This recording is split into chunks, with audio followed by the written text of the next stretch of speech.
आज माहे रबीउस सानी की यानी 11वीं के महीने की 18 तारीख गुजरी है और ये दिन जो गुजरा है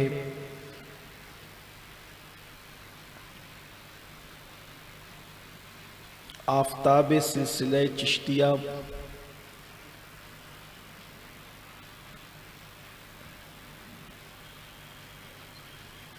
निज़ाम मिल्लत वद्दीन शेखुल मशाइख सुल्तानुल मशाइख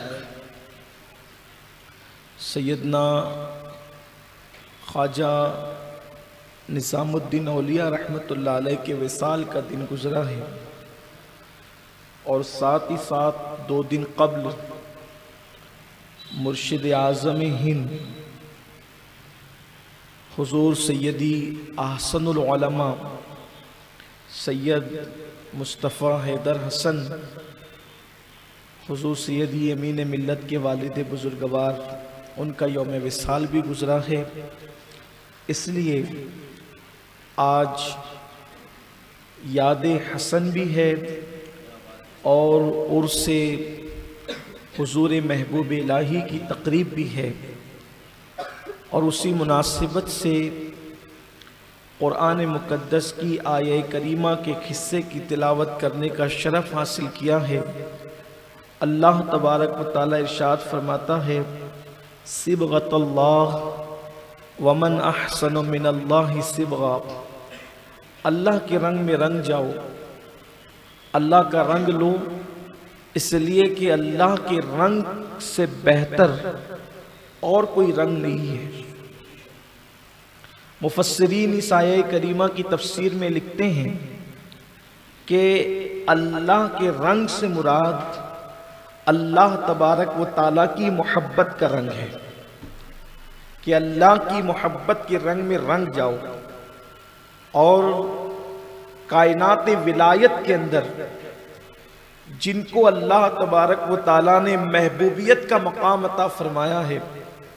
उनमें से 2 हस्तियां बहुत मशहूर हुई है जिनको अल्लाह ने मकाम महबूबियत अता किया। एक तो महबूब सुबहानी हम कादरियों के पीर सैयदना शेख अब्दुल कादिर जिलानी रदी अल्लाह ताला अन्हु और दूसरे हज़रत सैयदना महबूब इलाही हज़रत निज़ाम मिल्लत वद्दीन ख्वाजा निज़ामुद्दीन औलिया रहमतुल्लाह अलैह। दोनों बुजुर्गों के अंदर जिंदगियों में बड़ी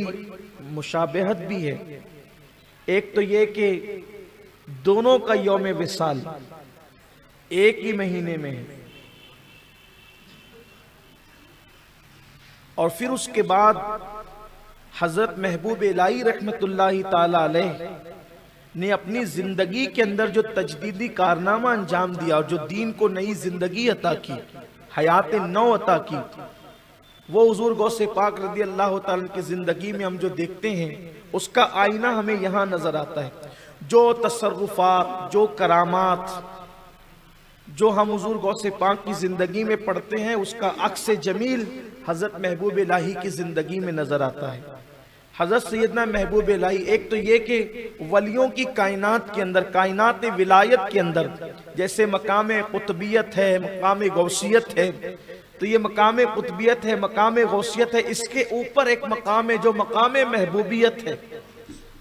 और ये मकाम महबूबियत बहुत थोड़े लोगों को नसीब हुआ है, बहुत कम लोगों को नसीब हुआ है। इसलिए कि अक्सर लोगों की जिंदगी ने वहां पहुंचने में वफा नहीं की, वहां पहुंचने से पहले ही वो दुनिया से रुखसत हो गए। लेकिन ये हजरात जो चंद खुश नसीब है, कायनात विलायत में तो सभी खुश नसीब है, लेकिन ज्यादा खुश नसीब ये हस्तियां हैं जिनकी जिंदगी ने इनके साथ वफा की और अल्लाह तबारक व ताला ने इनको मकाम महबूबियत अता फरमाया। जैसे कि हुजूर गौसियत माब रदी अल्लाह ताला 90 या 91 साल की उम्र पाई और इसी तरह हज़रत महबूब इलाही ने भी चाहे वो 97 या 94 या 96 साल की उम्र पाई। चूंकि तारीख विलादत में काफी इख्तिलाफ है उसके एतबार से, मगर इनकी उम्र भी 90 से ऊपर है हजरत महबूब इलाही की। हजरत महबूब इलाही सरकार निजामुद्दीन औलिया रहमतुल्लाहि ताला अलैह नजीबुत तरफ़ैन हुसैनी सादात में से हैं, यानी इनकी माँ भी हुसैनी सैयदा है और इनके वालिद भी हुसैनी सैयद हैं, यानी माँ और बाप दोनों हुसैनी हैं। और ख़ास बात इनके सिलसिले और शजरे नसब की ये है कि किसी खुशनसीब के शजरे नसब में 2 इमाम होते हैं अहले बैत के शजरे नसब के अंदर, किसी के शजरे में 3 अइम्मा अहले बैत होते हैं, किसी के शजरे नसब में 4 अइम्मा अहले बैत होते हैं। लेकिन हजरत महबूब इलाही का शजरे नसब ऐसा आला शजरे नसब है कि 11 अइम्मा अहले बैत हजरत इमाम निजामुद्दीन औलिया के शजरे नसब के अंदर मौजूद। यानी कि जैसे बाज लोग हुसैनी सादात हुए तो इमाम हुसैन रदी अल्लाह ताला के बाद फिर उनका सिलसिला नसब जो है फिर हजरत इमाम ज़ैनुल आबिदीन के बाद किसी और तरफ चला जाता है। यानी अइम्मा अहले बैत जो ये 11 इमाम हैं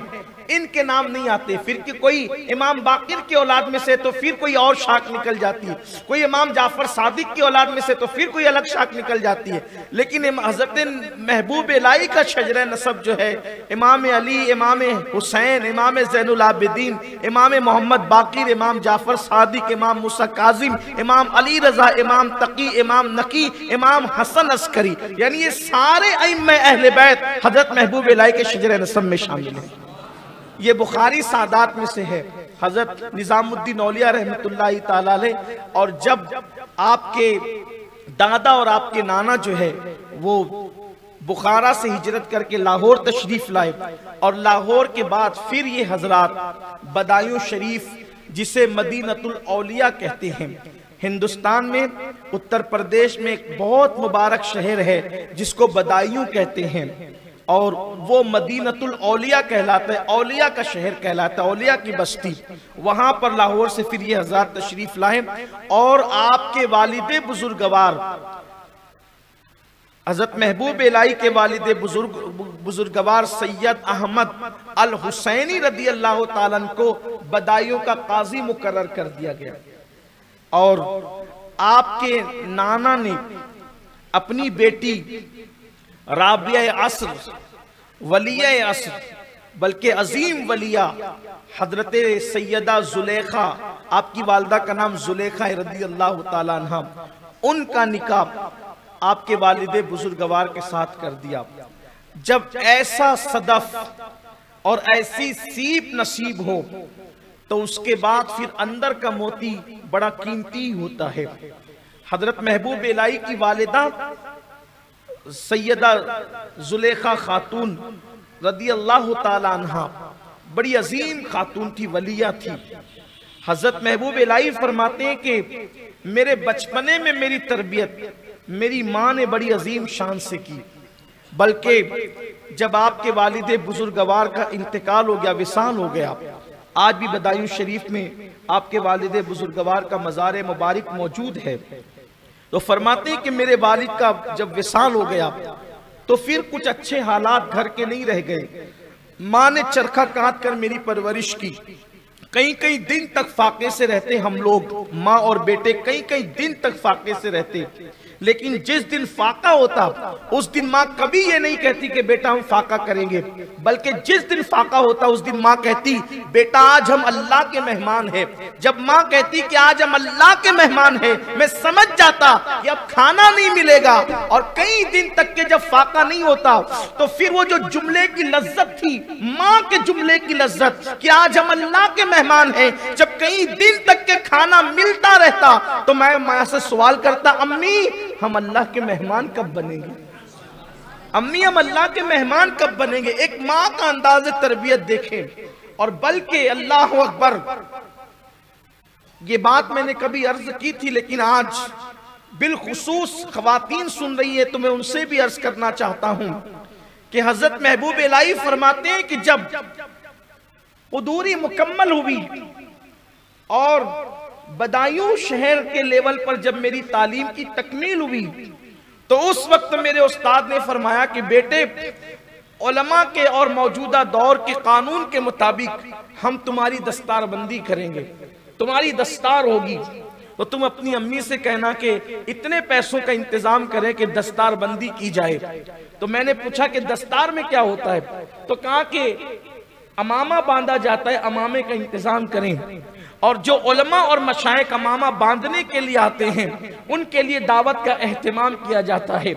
तो जिस वक्त हजरत महबूब इलाही घर गए और माँ से कहा अम्मी मेरी दस्तार है, और उस्ताद ने कहा कि उलमा और मशाइख के लिए दावत का इंतजाम करना है और दस्तार बंदी के लिए यानी अमामे के कपड़े का इंतजाम करना है, तो माँ ने कहा बेटा कुछ दिन की मोहलत अपने उस्ताद से ले लो, इसलिए कि हमारे पास इतनी रकम नहीं और इतनी ताकत नहीं है कि हम दस्तार बाजार से खरीद करके लाएं, इसलिए तुम्हारी दस्तार मैं खुद जो है वो तैयार करूंगी। हजरत महबूब इलाही फरमाते दिन को मेरी माँ चरखा काटती थी और रात को मेरी अम्मी मेरे लिए दस्तार तैयार करती थी। इस तरह मेरी दस्तार बंदी हुई और चरखा काट के कुछ पैसे तैयार, कुछ पैसे जमा हुए